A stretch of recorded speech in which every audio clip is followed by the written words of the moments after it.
Hi friends ಬಂದಿರೋಣ. So next week ನಾವು ಯಾವ ರೀತಿ ಟ್ರೈ ಮಾಡ್ಕೊಂಡು ನೋಡ್ಕೊಂಡ್ಬಿಡೋಣ ಮಾರ್ಕೆಟನ್ನು. ಸೊ ಫಸ್ಟ್ ಏನು ಮಾಡಪ್ಪ ಅಂದ್ರೆ ಸ್ವಲ್ಪ ವೀಕ್ಲಿ ಅನಾಲಿಸಿಸ್ ನೋಡ್ಕೊಂಡ್ರಿ. ಸೊ ವೀಕ್ಲಿ ಅನಾಲಿಸಿಸ್ ನೋಡ್ರಿ ಏನಾಗಿತ್ತಪ್ಪ ಅಂದ್ರೆ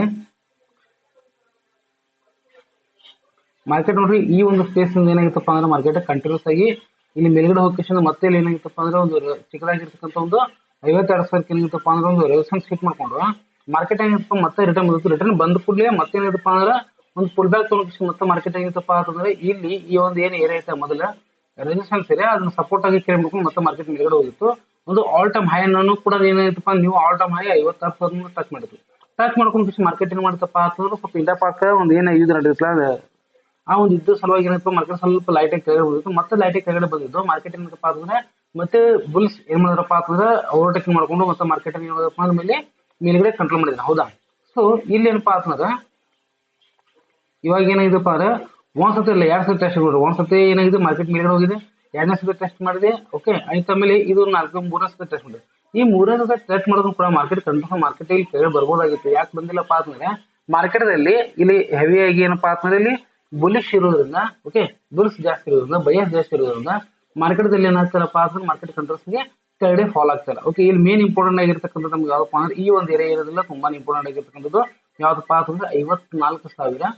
ಓಕೆ ಅದರಿಂದ ಏನಪ್ಪಾ ಅಂತಂದ್ರೆ 54,500. ಓಕೆ ಈ ಒಂದು 500 ಪಾಯಿಂಟ್ ಏನಪ್ಪಾ ಅಂದ್ರೆ ತುಂಬಾ ಇಂಪಾರ್ಟೆಂಟ್ ಆಗಿರ್ತಕ್ಕಂಥದ್ದು. ಎಲ್ಲಿವರೆಗೂ ಈ ಎರಡನ್ನೂ ಕ್ರಾಸ್ ಮಾಡ್ಕೊಂಡು ಕೆಳಗಡೆ ಬರಂಗಿಲ್ಲ ಅಲ್ಲಿವರೆಗೂ ಮಾರ್ಕೆಟ್ ಇಲ್ಲಿ ಫುಲ್ಲಿ ಆಗಿ ಫಾಲ್ ಆಗಿಲ್ಲ. ಓಕೆ ಸೊ ಇಲ್ಲಿ ನಮಗೆ ಮೇನ್ ಇಂಪಾರ್ಟೆಂಟ್ ಅಂದ್ರೆ ಇನ್ನೊಂದು ನೆಕ್ಸ್ಟ್ ಆಲ್ ಟೈಮ್ ಹೈ ನಮಗೆ ಟಚ್ ಮಾಡ್ಬೇಕಾಗಿತ್ತಪ್ಪ ಅಂದ್ರೆ ಇದೇನು ಎರಡು ಏನಿದೆಲ್ಲ ಓಕೆ 56,200. ಓಕೆ ಈ 56,200 ಮಾರ್ಕೆಟ್ ಒಂದ್ಸರ್ತಿ ಏನಾದ್ರು ಬ್ರೇಕ್ ಮಾಡ್ತಪ್ಪ ಅಂದ್ರೆ ಅವಾಗ ಏನಾಗತ್ತಪ್ಪ ಅಂದ್ರೆ ಆಲ್ ಟೈಮ್ ಹೈ ಇರ್ತಕ್ಕಂಥದ್ದು 57,000 ಮತ್ತು 52,000 ಕೂಡ ಮಾರ್ಕೆಟ್ ಮೇಲ್ಗಡೆ ಕಂಟ್ರೋಲ್ಸ್ ಹೋಗಕ್ಕೆ ಟ್ರೈ ಮಾಡುತ್ತೆ. ಯಾಕಪ್ಪ ಅಂದ್ರೆ ಕೆಳಗಡೆ ಅಂತೂ ಈ ಒಂದೇ ಲೆವೆಲ್ ಇದೆ ಈ ತುಂಬಾನೇ ಹೆವಿ ಆಗಿರ್ತಕ್ಕಂಥದ್ದು ಒಂದು ಸಪೋರ್ಟ್ ತಗೊಂಡಿದೆ. ಇಲ್ಲಿ ಯಾಪ ನೋಡ್ರಿ ಇಲ್ಲಿನೂ ಕೂಡ ಫ್ಲಿಪ್ ಝೋನ್ ಇದೆ, ಇಲ್ಲಿನೂ ಕೂಡ ಫ್ಲಿಪ್ ಝೋನ್ ಇದೆ. ಇಲ್ಲಿ ತುಂಬಾನೇ ಹೆವಿ ಆಗಿರ್ತಕ್ಕಂಥ ಫ್ಲಿಪ್ ಝೋನ್ ಮತ್ತೆ ಇಲ್ಲಿನೂ ಕೂಡ ಒಂದು ಹೆವಿ ಆಗಿರ್ತಕ್ಕಂಥ ಫ್ಲಿಪ್ ಝೋನ್ ಇದೆ. ಸೊ ಹೀಗಾಗಿ ಏನ್ ಮಾಡ್ಬೋದಪ್ಪ ಅಂದ್ರೆ ಮಾರ್ಕೆಟ್ ಕೆಳಗಿನ ಸೈಡ್ ಈ ಒಂದು ಏರಿಯಾವರೆಗೂ ಕೂಡ ಮಾರ್ಕೆಟ್ ಇಲ್ಲಿ ಬರಂಗಿಲ್ಲ. ಓಕೆ ಸೊ ಒಂದು ವೇಳೆ ಏನಾದ್ರು ಈ ಒಂದು ಝೋನ್ ಈ ಎರಡು ಝೋನ್ದಲ್ಲಿ ಮಾರ್ಕೆಟ್ ಒಂದೆರಡು ಸಸ್ಟೈನ್ ಮಾಡ್ಕೊಂಡು ಮಾರ್ಕೆಟ್ ಮೇಲಿನ ಸೈಡ್ ಬ್ರೇಕ್ ಮಾಡ್ತಪ್ಪ ಅಂದ್ರೆ ಮಾರ್ಕೆಟ್ ಕಂಟಿನ್ಯೂಸ್ ಆಗಿ 57 ಮತ್ತು 52,000 ನಾವು ಹೊಸ ಟಾರ್ಗೆಟ್ ರೀಚ್ ಮಾಡ್ಕೊಂಡು ಸಾಧ್ಯತೆಗಳು ಇಲ್ಲಿ ಜಾಸ್ತಿ ಇರೋ.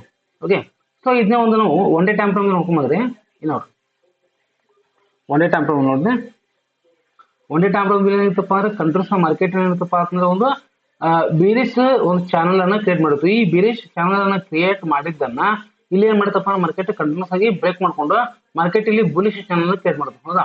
ಸೊ ಬುಲಿಶ್ ಚಾನಲ್ ಕ್ರಿಯೇಟ್ ಮಾಡ್ಕೊಂಡು ಇಲ್ಲಿ ಏನಾಗಿದೆಪ್ಪ ಅಂದ್ರೆ ಇದಿಲ್ಲ ಮೇನ್ ಇಂಪಾರ್ಟೆಂಟ್ ಗ್ರೀನ್ ಕ್ಯಾಂಡಲ್. ಈ ಗ್ರೀನ್ ಕ್ಯಾಂಡಲ್ ಹತ್ರ ಏನಾಗಿದಪ್ಪ ಅನ್ನೋದು ಪೋಸ್ಟ್ ಕ್ಯಾಂಡಲ್ ಮಾಡಿದೆ. ಹೌದಾ? ಸೊ ಇದೇನಿದಪ್ಪ ಅಂದ್ರೆ ಪೋಸ್ಟ್ ಕ್ಯಾಂಡಲ್. ಒಂದು ಏನಾದ್ರು ಈ ಪೋಸ್ಟ್ ಕ್ಯಾಂಡಲ್ ಮಾಡಿರ್ತಕ್ಕಂಥದ್ದು ಏನಾದ್ರು ಇದು ಏನಾದ್ರು ಬ್ರೇಕ್ ಮಾಡ್ತಪ್ಪ ಅಂದ್ರೆ ಓಕೆ ಈ ಪೋಸ್ಟ್ ಕ್ಯಾಂಡಲ್ ಏನಾದ್ರು ಮಾರ್ಕೆಟ್ ಬ್ರೇಕ್ ಮಾಡ್ತಪ್ಪ ಅಂದ್ರೆ 55,550 ಏನಾದ್ರು ಮಾರ್ಕೆಟ್ ಬ್ರೇಕ್ ಮಾಡ್ತಾರೆ ಮತ್ತೆ ಮಾರ್ಕೆಟ್ ಎಲ್ಲಿವರೆಗೂ ಹೋಗ್ಬೋದಪ್ಪ ಅಥವಾ ಈ ಒಂದು ಹೈವರೆಗೂ ಕೂಡ ಮಾರ್ಕೆಟ್ ಹೋಗ್ತಕ್ಕಂಥ ಸಾಧ್ಯತೆಗಳು ಇಲ್ಲಿ ಜಾಸ್ತಿ ಇದೆ. ಎಲ್ಲಿಪ್ಪ ಅಂತಂದ್ರೆ 56,000 ಅದನ್ನು ಕೂಡ ಬ್ರೇಕ್ ಮಾಡ್ಕೊಂಡು ಹೋಯ್ತಪ್ಪ ಅಂದ್ರೆ ಡೈರೆಕ್ಟ್ ಆಗಿ ಮಾರ್ಕೆಟ್ ಎಲ್ಲಿ ಹೋಗ್ಬೋದಪ್ಪ ಅಂತಂದ್ರೆ 56,450 ತನಕ ಮಾರ್ಕೆಟ್ ನಾಳೆ ದಿನ ಏನಾಗೋದಪ್ಪ ಅಂದ್ರೆ ನಾವು ಇಲ್ಲಿ ಮಾರ್ಕೆಟ್ ಎಕ್ಸ್ಪೆಕ್ಟ್ ಮಾಡ್ತಕ್ಕಂಥ ಚಾನ್ಸಸ್ ಇಲ್ಲಿ ಜಾಸ್ತಿ ಇದೆ. ಯಾಕಪ್ಪ ಅಂದ್ರೆ ಇಲ್ಲಿ ನೋಡ್ರಿ ಇನ್ನೇನು ಪೋಸ್ಟ್ ಹೊಂದಿಲ್ಲ. ಇನ್ನೊಂದು ನಾಳೆ ಒಂದು ದಿವಸನೂ ಕೂಡ ಏನಾದ್ರು ಅಕಸ್ಮಾತ್ ಏನಾದ್ರು ಒಂದ್ ವೇಳೆ ಪೋಸ್ಟ್ ಹೋತಪ್ಪ ಅಂದ್ರೆ ಮಂಗಳವಾರ ದಿವಸ ಮಾತ್ರ ಹೆವಿ ಆಗಿರ್ತಕ್ಕಂಥ ನಾವು ಒಂದು ಅಪ್ಸೈಡ್ ಅಲ್ಲಿ ಮೂವ್ಮೆಂಟ್ ಅನ್ನ ನೋಡತಕ್ಕಂಥ ಸಾಧ್ಯತೆಗಳು ಇದು ಜಾಸ್ತಿ ಇದೆ. ಓಕೆ ಒಂದ್ ಸ್ವಲ್ಪ ಒಂದು 15 ಮಿನಿಟ್ಸ್ ಟೈಮ್ ನೋಡ್ಕೊಂಡ್ಬಂದ್ರೆ ನಿಮ್ಗೆ ಈಸಿ ಆಗುತ್ತೆ ಎಲ್ಲೆಲ್ಲಿ ಅಂದ್ರೆ ಟಾರ್ಗೆಟ್ ರೀಚ್ ಆಗುತ್ತೆ ನಮಗೆ. ಈ ನೋಡ್ರಿ ಮೇನ್ ಇಂಪಾರ್ಟೆಂಟ್ ಏನಪ್ಪಾ ಅಂದ್ರೆ ಈ ಸದ ಇದಂತೂ ಏರಿಯಾ ತುಂಬಾನೇ ಹೆವಿ ಆಗಿರ್ತಕ್ಕಂಥ ಒಂದು ಸಪೋರ್ಟ್ ಝೋನ್ ಇದೆ. ಹೌದಾ? ಸೊ ಈ ಸಪೋರ್ಟ್ ಝೋನ್ ಇರ್ತಕ್ಕಂಥದ್ದು ಇಲ್ಲಿನೂ ಕೂಡ ಏನಪ್ಪಾ ಅಂದ್ರೆ ತುಂಬಾನೇ ಹೆವಿ ಆಗಿರ್ತಕ್ಕಂಥ ಸಪೋರ್ಟ್ ಝೋನ್. ಮಾರ್ಕೆಟ್ ಏನು ಶುಕ್ರವಾರ ಓಡಿದ್ಲ ಶುಕ್ರವಾರ ದಿವಸ ಏನಂತಪ್ಪ ಅಂದ್ರೆ ಈ ಒಂದು ಕೆಳಗಡೆ ಬಂತು ಇಲ್ಲಿ ಏನಂತಪ್ಪ ಅಂದ್ರೆ ಸಪೋರ್ಟ್ ಮತ್ತೆ ಮಾರ್ಕೆಟ್ ಏನಪ್ಪ ಕನ್ಸಲ್ಟೇಷನ್ ಆಗಿ ನಿಂತಿದೆ. ಹೌದಾ? ಸೊ ಇಲ್ಲಿ ಇಂಪಾರ್ಟೆಂಟ್ ಆಗಿರ್ತಕ್ಕಂಥದ್ದಪ್ಪ ಅಂದ್ರೆ ಈ ಒಂದು ಏರಿಯಾ 54,400 ಮತ್ತೆ ಕೆಳಗಡೆ ಇರ್ತಕ್ಕಂಥದ್ದು 55,200. ಈ ಎರಡು ಝೋನ್ದಲ್ಲಿ ಮಾರ್ಕೆಟ್ ಮತ್ತೆ ಸ್ವಲ್ಪ ಕನ್ಸಲ್ಟೇಷನ್ ಆಗಿ ಒಂದು ತಾಸು 2 ತಾಸು ಕನ್ಸಲ್ಟೇಷನ್ ಆಗಿ ಇದೇನು ಬ್ರೇಕ್ ಮಾಡ್ತಪ್ಪ ಅಂದ್ರೆ ಫಸ್ಟ್ ಬ್ರೇಕ್ ಮಾಡ್ತಕ್ಕಂಥದ್ದು ಯಾವ್ದಪ್ಪ ಅಂತಂದ್ರೆ ಫಸ್ಟ್ ಬ್ರೇಕ್ ಮಾಡ್ತಕ್ಕಂಥದ್ದು ಇದು 55,500 ಬ್ರೇಕ್ ಮಾಡ್ತಪ್ಪ ಅಂದ್ರೆ ಡೈರೆಕ್ಟ್ ಆಗಿ ಏನಂತಪ್ಪ ಅಂತಂದ್ರೆ 55,600 ಮತ್ತು 55,800 ತನಕ ಮಾರ್ಕೆಟ್ ಮೇಲಿನ ಸೈಡ್ ಹೋಗುತ್ತೆ. ಇದ್ರೂ ಕೂಡ ಏನಾದ್ರು ಫಸ್ಟ್ ಮಾಡ್ತಪ್ಪ ಅಂತಂದ್ರೆ ಅವಾಗ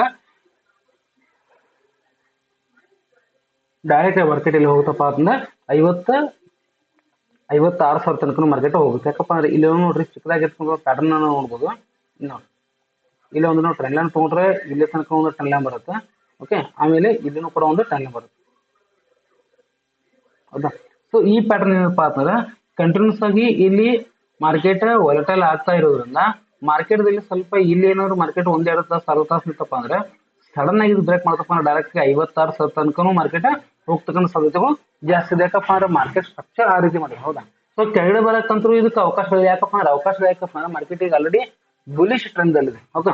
ಸೊ ಟ್ರೆಂಡ್ ಯಾವ ರೀತಿ ಇರುತ್ತೆ ಆ ರೀತಿ ಏನಾಗುತ್ತಪ್ಪ ಅಂದ್ರೆ ಬ್ರೇಕ್ಔಟ್ ಕೊಡ್ತಾವ. ಸೊ ಬುಲಿಶ್ ಟ್ರೆಂಡ್ ಇರೋದ್ರಿಂದ ಮಾರ್ಕೆಟ್ ಮೇಲೆ ಬ್ರೇಕ್ ಕೊಡುತ್ತಪ್ಪ, ಮಾರ್ಕೆಟ್ ಮೇಲ್ಗಡೆ ಹೋಗ್ತಕ್ಕಂಥ ಸಾಧ್ಯತೆಗಳು ಇಲ್ಲಿ ಜಾಸ್ತಿ ಇರ್ತವೆ. ಓಕೆ. ಸೊ ಹೀಗಾಗಿ ಏನ್ ಮಾಡ್ರಪ್ಪ ಅಂದ್ರೆ ನಾಳೆ ದಿನ ಸ್ವಲ್ಪ ಟ್ರಿಕ್ಕಿಯಾಗಿ ಇರೋದ್ರಿಂದ ಸ್ವಲ್ಪ ಟ್ರಿಕ್ಕಿಯಾಗಿ ನೀವು ಮಾರ್ಕೆಟ್ ಅನ್ನ ಟ್ರೇಡ್ ಮಾಡೋದು ತುಂಬಾನೇ ಒಳ್ಳೇದು. ಸೊ ಅದೇ ರೀತಿ ನಾವು ನಿಫ್ಟಿ ನೋಡ್ಕೊಂಡ್ರೆ ನಿಫ್ಟಿಯಲ್ಲಿ ನೋಡ್ರಿ ಮಾರ್ಕೆಟ್ ಏನ್ ಮಾಡ್ತಪ್ಪ ಅಂದ್ರೆ ಕಂಟಿನ್ಯೂಸ್ ಈ ಒಂದು ಝೋನ್ ಇದೆ. ಓಕೆ. ಈ ಒಂದು ಝೋನ್ ದಿಂದ ಮಾರ್ಕೆಟ್ ಅಂತ ಕಂಟಿನ್ಯೂಸ್ ಮಾರ್ಕೆಟ್ ಮೇಲೆ ಹೋಗಿತ್ತು. ಮಾರ್ಕೆಟ್ ಮೇಲೆ ಹೋಗಿ ಮತ್ತೆ ಕೆಳಗಡೆ ಬಂದ ಮತ್ತೆ ಇದೇನ್ ಝೋನ್ ಇತ್ತಲ್ಲ ಈ ಝೋನ್ ಅನ್ನ ಕ್ರಾಸ್ ಮಾಡ್ಕೊಂಡು, ಓಕೆ, ಈ ಝೋನ್ ಅನ್ನ ಕ್ರಾಸ್ ಮಾಡ್ಕೊಂಡು ಹೋಗಿದೆ. ಆಮೇಲೆ ಇದನ್ನು ತುಂಬಾನೇ ಹೆವಿ ಆಗಿರ್ತಕ್ಕಂಥ ಒಂದು ನಮ್ಗೆ ಏನಿತ್ತಪ್ಪ ಅಂದ್ರೆ ರೆಸಿಸ್ಟೆನ್ಸ್ ಏರಿಯಾಗಿ ಕ್ರಿಯೇಟ್ ಮಾಡುತ್ತೆ. ಇದನ್ನು ಕೂಡ ಒಂದು ಬ್ರೇಕ್ ಮಾಡ್ಕೊಂಡು ಹೋಗಿದೆ. ಹೌದಾ. ಸೊ ಈಗ ತುಂಬಾನೇ ಇಂಪಾರ್ಟೆಂಟ್ ಆಗಿರ್ತಕ್ಕಂಥದ್ದಪ್ಪ ಅಂದ್ರೆ ಈ ಒಂದು ಏರಿಯಾ 25,200. ಓಕೆ. ಈ 25,200 ಏನೇನು ತುಂಬಾನೇ ಇಂಪಾರ್ಟೆಂಟ್ ಆಗಿರ್ತಕ್ಕಂಥ ಏರಿಯಾ ಇದೆ, ಇದು ಏನಾದ್ರು ಕ್ರಾಸ್ ಮಾಡ್ಕೊಂಡು ಮೇಲಿನ ಸೈಡ್ ಹೋಯ್ತಪ್ಪ ಅಂತಂದ್ರೆ, ಓಕೆ, ಇದೇನಾದ್ರು ಮೇಲಿನ ಸೈಡ್ ಹೋಯ್ತಪ್ಪ ಅಂತಂದ್ರೆ ಅವಾಗ ಎಲ್ಲಿವರೆಗೂ ಮಾರ್ಕೆಟ್ ಹೋಗ್ಬೋದಪ್ಪ ಅಂದ್ರೆ ಈ ಒಂದೇ ದೊಡ್ಡ ಕ್ಯಾಂಡಲ್ ಏನ 50% ಇದೆಯಲ್ಲ ಈ ಫಸ್ಟ್ ಟಾರ್ಗೆಟ್ ನಮ್ಗೆ ಇಲ್ಲಿ ತನಕ ಬರುತ್ತೆ 25,600. ಓಕೆ. ಈ 25,600 ಏನಾದ್ರು ಟಚ್ ಮಾಡ್ತಪ್ಪ ಅಂದ್ರೆ ನೆಕ್ಸ್ಟ್ ಕ್ಯಾಂಡಲ್ ಎಲ್ಲಿ ತನಕ ಹೋಗ್ತಪ್ಪ ಅಂದ್ರೆ ಡೈರೆಕ್ಟ್ ಆಗಿ 25,800 ತನಕ ಈ ಒಂದು ಕ್ಯಾಂಡಲ್ ಏನ್ 50% ಇದೆಯಲ್ಲ ಇದ್ರ ತನಕ ಮಾರ್ಕೆಟ್ ಇದು ಸೆಕೆಂಡ್ ಟಾರ್ಗೆಟ್, ಇದು ಫಸ್ಟ್ ಟಾರ್ಗೆಟ್. ಏನಪ್ಪ ಅಂತಂದ್ರೆ ಇದು ಏನಾದ್ರು ಬ್ರೇಕ್ ಮಾಡ್ತಾರೆ. ಓಕೆ. ಇದೇನಾದ್ರು ಇದು ಬ್ರೇಕ್ ಮಾಡ್ಕೊಂಡು ಮೇಲಿನ ಸೈಡ್ ಹೋಯ್ತಪ್ಪ ಡೈರೆಕ್ಟ್ ಆಗಿ ಅವಾಗ ಹೇಳ್ತಾರೆ. ಅಕಸ್ಮಾತ್ ಏನಾದ್ರು ಇಲ್ಲಿ ಕನ್ಫರ್ಮೇಷನ್ ಆಗಿ ಕೆಳಗಡೆ ಬಂದ್ರು ಕೂಡ ಇದೇನ್ ಝೋನ್ ಇದೆಯಲ್ಲ ಈ ಝೋನ್ ಏನಪ್ಪಾ ಅಂದ್ರೆ ತುಂಬಾನೇ ನಮ್ಗೆ ಹೆವಿ ಆಗಿರ್ತಕ್ಕಂಥ ಸಪೋರ್ಟ್ ಝೋನ್ ಆಗಿ ಕ್ರಿಯೇಟ್ ಮಾಡ್ಕೊಂಡು ಮತ್ತೆ ಇಲ್ಲಿ ಮಾರ್ಕೆಟ್ ಕನ್ಫರ್ಮೇಷನ್ ಆಗಿ ಮತ್ತೆ ಇಲ್ಲಿ ಮೇಲಿನ ಸೈಡ್ ಹೋಗ್ತಕ್ಕಂಥ ಸಾಧ್ಯತೆಗಳು ಇಲ್ಲಿ ಜಾಸ್ತಿ ಇರ್ತವೆ. ಓಕೆ. ಸೊ ಇದನ್ನ ಒಂದು ಒನ್ ಡೇ ಟೈಮ್ ಫ್ರೇಮ್ ನೋಡ್ಕೊಂಡ್ಬಂದ್ರೆ ನೋಡ್ರಿ ಒನ್ ಡೇ ಟೈಮ್ ಕೂಡ ಏನಾಗಿದೆಪ್ಪ ಅಂದ್ರೆ ಪ್ಯಾಟರ್ನ್ ಸೇಮ್ ಇದೆ. ನೋಡ್ರಿ ಇದೇನು ಕ್ಯಾಂಡಲ್ ಇದೆ, ಈ ಕ್ಯಾಂಡಲ್ ಬಾಜುಕಿನ ಇದಪ್ಪ ಅಂದ್ರೆ ಪಕ್ಕದಲ್ಲಿ ಒಂದು ಹ್ಯಾಮರ್ ಕ್ಯಾಂಡಲ್, ಹ್ಯಾಮರ್ ಕ್ಯಾಂಡಲ್ ಇದೆ. ಹೌದಾ. ಸೊ ಇಲ್ಲಿ ಹ್ಯಾಮರ್ ಕ್ಯಾಂಡಲ್ ಇರೋದ್ರಿಂದ ಮಾರ್ಕೆಟ್ ಏನಪ್ಪ ಅಂತಂದ್ರೆ ಇದೇನಾದ್ರು ಹೈ ಬ್ರೇಕ್ ಮಾಡೋದು ಇಷ್ಟದ. ಓಕೆ. ಇದೇನಾದ್ರು ಹೈ ಬ್ರೇಕ್ ಮಾಡ್ತಂದ್ರೆ ಡೈರೆಕ್ಟ್ ಆಗಿ ಮಾರ್ಕೆಟ್ ಎಲ್ಲಿ ತನಕ ಹೋಗುತ್ತಪ್ಪ ಅಂತಂದ್ರೆ 25,550, 25,250 ಮತ್ತು 25,500 ಈ 2 ಪಾಯಿಂಟ್ಗಳನ್ನು ನಡೆದಿರಿ ಸರ್ ನಾವು ಮಾರ್ಕೆಟ್ ಅಲ್ಲಿ ನೋಡ್ತಕ್ಕ ಸಾಧ್ಯತೆಗಳು ಇಲ್ಲಿ ಜಾಸ್ತಿ ಅದಾವ. ಅಕಸ್ಮಾತ್ ಹೆವಿ ಆಗಿರ್ತಕ್ಕಂಥ ಗ್ಯಾಪ್ ಅಪ್ ಆಯ್ತಪ್ಪ ಅಂತಂದ್ರೆ ಏನಾಗುತ್ತೆ ಮಾರ್ಕೆಟ್ ಸ್ವಲ್ಪ ಕೆಳಗಡೆ ಬಂದು ಮತ್ತೆ ಸ್ವಲ್ಪ ಕನ್ಸಲ್ಟೇಷನ್ ಆಗಿ ಒಂದು ಪ್ಯಾಟರ್ನ್ ಮಾಡ್ಕೊಂಡು ಮಾರ್ಕೆಟ್ ಮತ್ತೆ ಮೇಲ್ಗಡೆ ಹೋಗ್ತಕ್ಕಂಥ ಸಾಧ್ಯತೆ ಕೂಡ ಜಾಸ್ತಿ ಆಯ್ತು. ಸೊ ಡಿಪೆಂಡ್ ಅಪಾನ್ ಮಾರ್ಕೆಟ್ ಎಲ್ಲಿ ಓಪನ್ ಆಗುತ್ತೆ, ಗ್ಯಾಪ್ ಅಪ್ ಆಗುತ್ತೋ ಅಥವಾ ಲೈಟ್ ಆಗಿ ಗ್ಯಾಪ್ ಅಪ್ ಆಗುತ್ತೋ ಅಥವಾ ಹೆವಿ ಗ್ಯಾಪ್ ಅಪ್ ಆಗುತ್ತೋ ಅಥವಾ ಏನ ಫ್ಲಾಟ್ ಆಗಿ ಓಪನ್ ಆಗುತ್ತೋ ಅದು ಬೇಸ್ ಮೇಲೆ ಏನಾಗುತ್ತಪ್ಪ ಅಂದ್ರೆ ಮಾರ್ಕೆಟ್ ನಾವು ಯಾವ ರೀತಿ ಟ್ರೈ ಮಾಡಬೇಕು ಅಂತಕ್ಕಂಥದ್ದನ್ನ ಟ್ರಿಕ್ಕಿಯಾಗಿ ನಾವು ಸ್ವಲ್ಪ ಪ್ಲಾನ್ ಮಾಡಿ ಟ್ರೈ ಮಾಡಬಹುದು. ಓಕೆ. ಸೊ ಇದನ್ನ ಒಂದು ಸ್ವಲ್ಪ 50 ಮಿನಿಟ್ಸ್ ಟೈಮ್ ನೋಡ್ಕೊಂಡ್ರೆ ಇಲ್ಲಿ ನೋಡ್ರಿ ಮಾರ್ಕೆಟ್ ನೋಡ್ರಿ ಆಗ ಏನ್ ಬ್ಯಾಂಕ್ ನಿಫ್ಟಿ ನೋಡಿದ್ರೆ ಅದೇ ಸೇಮ್ ಪ್ಯಾಟರ್ನ್ ಐತಿ. ಇಲ್ಲಿ ಏನಾಯ್ತಪ್ಪ ಅಂದ್ರೆ ಹೆವಿ ಆಗಿರ್ತಕ್ಕಂಥ ಒಂದು ಸಪೋರ್ಟ್ ಝೋನ್ ಇತ್ತು. ಓಕೆ. ಇಲ್ಲಿ ಏನಾಯ್ತಪ್ಪ ಅಂದ್ರೆ ಒಂದು ಹೆವಿ ಆಗಿರ್ತಕ್ಕಂಥ ಒಂದು ಟ್ರೆಂಡ್ ಲೈನ್ ಇದೆ. ಹೌದಾ. ಈ ಟ್ರೆಂಡ್ ಲೈನ್ ನೋಡ್ರಿ ಇಲ್ಲೇನಪ್ಪ ಅಂತಂದ್ರೆ ಇಲ್ಲಿನೂ ಕೂಡ ಒಂದು ಟಚ್ ಕೊಟ್ಟಿದೆ, ಇಲ್ಲಿನೂ ಕೂಡ ಒಂದು ಟಚ್ ಕೊಟ್ಟಿದೆ, ಇಲ್ಲಿನೂ ಕೂಡ ಒಂದು ಟಚ್ ಕೊಟ್ಟಿದೆ, ಆಮೇಲೆ ಇಲ್ಲಿನೂ ಕೂಡ ಒಂದು ಟಚ್ ಕೊಟ್ಟಿದೆ. ಒಂದ್ ವೇಳೆ ಏನಾದ್ರು ಮಾರ್ಕೆಟ್ ಇಲ್ಲೇ ಓಪನ್ ಆಗಿ ಸ್ವಲ್ಪ ಕನ್ಫರ್ಮೇಷನ್ ಆಗಿ ಈ ಏರಿಯಾ ಏನಾದ್ರು ಬ್ರೇಕ್ ಮಾಡ್ತಪ್ಪ ಅಂದ್ರೆ 25,100. ಓಕೆ.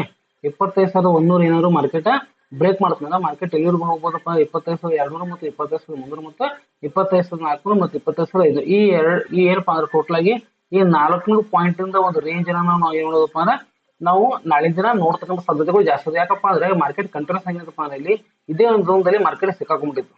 ಹೌದಾ. ಮಾರ್ಕೆಟ್ ಈ ಝೋನ್ ಮತ್ತು ಈ ಝೋನ್ ದಲ್ಲಿ ಮಾರ್ಕೆಟ್ ಏನಪ್ಪ ಸಿಕ್ಕಾಕೊಂಡಿತ್ತು. ಇವಾಗ ಏನಾಗಿತ್ತಪ್ಪ ಅಂದ್ರೆ ಮಾರ್ಕೆಟ್ ಈ ಝೋನ್ ಅನ್ನ ಕ್ರಾಸ್ ಮಾಡ್ಕೊಂಡು ಮಾರ್ಕೆಟ್ ಮೇಲೆ ಟ್ರೇಡ್ ಮಾಡ್ತಾರೆ. ಹೌದಾ. ಸೊ ಮತ್ತೆ ಆಮೇಲೆ ಇಲ್ಲೊಂದು ಏನೋ ಟ್ರೆಂಡ್ ಲೈನ್ ಇದೆಲ್ಲ ಈ ಟ್ರೆಂಡ್ ಲೈನ್ ಏನಾದ್ರು ಇಲ್ಲಿ ಸಪೋರ್ಟ್ ತಗೊಂಡು ಮಾಲ್ಗಡೆ ಇದು ಏನಾದ್ರು ಬ್ರೇಕ್ ಮಾಡ್ತಪ್ಪ ಅಂದ್ರೆ ಅವಾಗ ಏನಾಗ್ತಪ್ಪ ಅಂದ್ರೆ ನಿಧಾನವಾಗಿ ಒಂದೊಂದೇ ಟಾರ್ಗೆಟ್ ನಾವು ಏನ್ ಮಾಡೋದಪ್ಪ ಅಂದ್ರೆ ನಾವು ರೀಚ್ ಮಾಡತಕ್ಕ ಸಾಧ್ಯತೆಗಳು ಇಲ್ಲಿ ನಿಫ್ಟಿ ಒಳಗೆ ಇದಾವೆ. ಓಕೆ. ಸೊ ಅದೇ ರೀತಿಯಾಗಿ ನಾವು ಸೆನ್ಸೆಕ್ಸ್ ನೋಡ್ಕೊಂಡ್ರೆ ಸೆನ್ಸೆಕ್ಸ್ ಕೂಡ ಸೇಮ್ ಥಿಯರಿ ಇದೆ.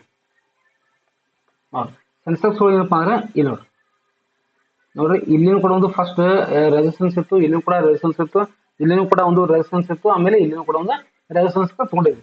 ಒಂದ್ ವೇಳೆ ಏನಾದ್ರು ನಾಳಿನ ದಿನ ಈ ಒಂದು ರೆಸಿಸ್ಟೆನ್ಸ್ ಏನಾದ್ರು ಬ್ರೇಕ್ ಮಾಡ್ಕೊಂಡು ಹೋಯ್ತಪ್ಪ ಅಂದ್ರೆ ಓಕೆ ನಾಳಿನ ದಿನ ಇದೇನಾದ್ರು ಬ್ರೇಕ್ ಮಾಡ್ಕೊಂಡು ಹೋಯ್ತಂದ್ರೆ ಮತ್ತೆ ಈ ಕ್ಯಾಂಡಲ್ ಒಂದು 50% ಎಲ್ಲಿಪ್ಪ ಅಂತಂದ್ರೆ 84,000. ಓಕೆ.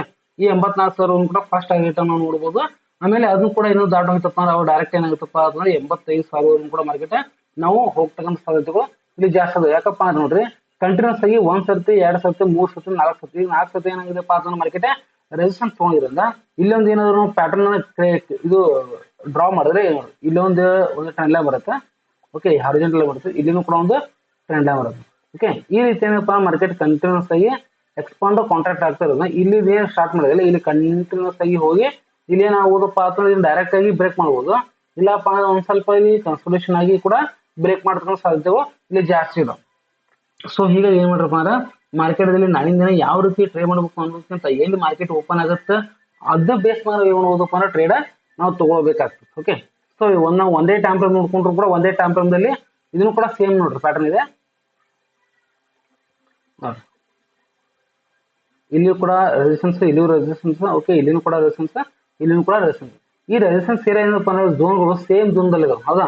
ಸೊ ಸೇಮ್ ಝೋನ್ದಲ್ಲಿ ಇರೋದ್ರಿಂದ ಇಲ್ಲಿ ಫಸ್ಟ್ ಏನ್ ಮಾಡ್ತಪ್ಪ ಟ್ರೈ ಮಾಡಿತ್ತು ಮೇಲ್ಗಡೆ ಹೋಗಕ್ಕೆ ಟ್ರೈ ಮಾಡಿತ್ತು, ಅವಾಗ ಮೇಲ್ಗಡೆ ಹೋಗ್ಲಿಲ್ಲ. ಇಲ್ಲಿನೂ ಕೂಡ ಫಸ್ಟ್ ಸೆಕೆಂಡ್ ಟ್ರೈ ಮಾಡಿತ್ತು, ಅವಾಗ ಹೋಗ್ಲಿಲ್ಲ. ಥರ್ಡ್ ಟೈಮ್ ಆಯ್ತು, ಅವಾಗ ಕೂಡ ಹೋಗ್ಲಿಲ್ಲ. ಇಲ್ಲಿನೂ ಕೂಡ ಏನಾಯ್ತು ಫಿಫ್ತ್ ಟ್ರೈ ಮಾಡಿತ್ತು. ಓಕೆ, ಸೊ ಈಗ ಟ್ರೈ ಮಾಡಿರ್ತಕ್ಕಂಥ ಅಟೆಂಪ್ಟ್ ಬಹಳ ಜಾಸ್ತಿ ಇರೋದ್ರಿಂದ ಇವಾಗ ಏನಾಗುತ್ತಪ್ಪ ಅಂದ್ರೆ ಈ ಒಂದು ಟೈಮ್ ಒಳಗೆ ಏನಾಗುತ್ತಪ್ಪ ಅಂದ್ರೆ ಮಾರ್ಕೆಟ್ ಕಂಟಿನ್ಯೂಸ್ ಆಗಿ ಮೇಲ್ಗಡೆ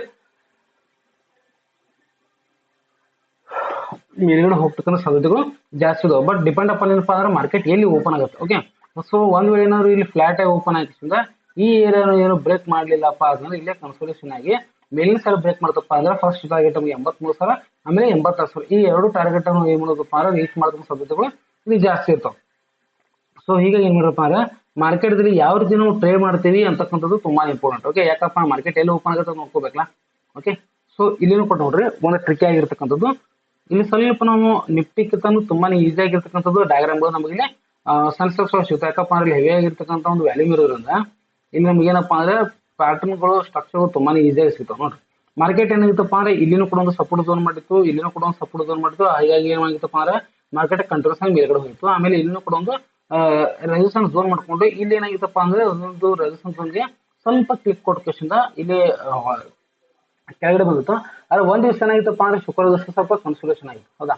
ಸೊ ಇಲ್ಲಿನೂ ಕೂಡ ಏನಾದ್ರು ಕನ್ಸೋಲೇಷನ್ ಆಯ್ತಪ್ಪ ಅಂದ್ರೆ ನೆಕ್ಸ್ಟ್ ಡೇ ಕಂಟಿನ್ಯೂಸ್ ಆಗಿ ಕನ್ಸೋಲೇಷನ್ ಇತ್ತು. ಇದೇ ಬ್ರೇಕ್ ಮಾಡ್ಕೊಂಡು ಹೋಯ್ತಪ್ಪ ಅಂದ್ರೆ ಮತ್ತೆ ಮಾರ್ಕೆಟ್ ಎಲ್ಲಿ ತನಕ ಹೋಗ್ತಪ್ಪ ಅಂದ್ರೆ 83,000 ಮತ್ತು 84,000 ಕೂಡ ಮಾರ್ಕೆಟ್ ಹೋಗ್ತಕ್ಕಂಥ ಸಾಧ್ಯತೆಗಳು ಇಲ್ಲಿ ಜಾಸ್ತಿ ಇದೆ. ಸೊ ಹೀಗಾಗಿ ಏನ್ ಮಾಡ್ರಪ್ಪ ಅಂದ್ರೆ ಈ ಒಂದು ಏರಿಯಾ ತುಂಬಾನೇ ಇಂಪಾರ್ಟೆಂಟ್ ಆಗಿರ್ತಕ್ಕಂಥದ್ದು. ಇದನ್ನ ಸ್ವಲ್ಪ ನೋಡ್ಕೊಂಡು ಟ್ರೈ ಮಾಡೋದು ತುಂಬಾನೇ ಒಳ್ಳೇದಂತ ನನ್ನ ಒಂದು ಅಭಿಪ್ರಾಯ. Okay, thank you.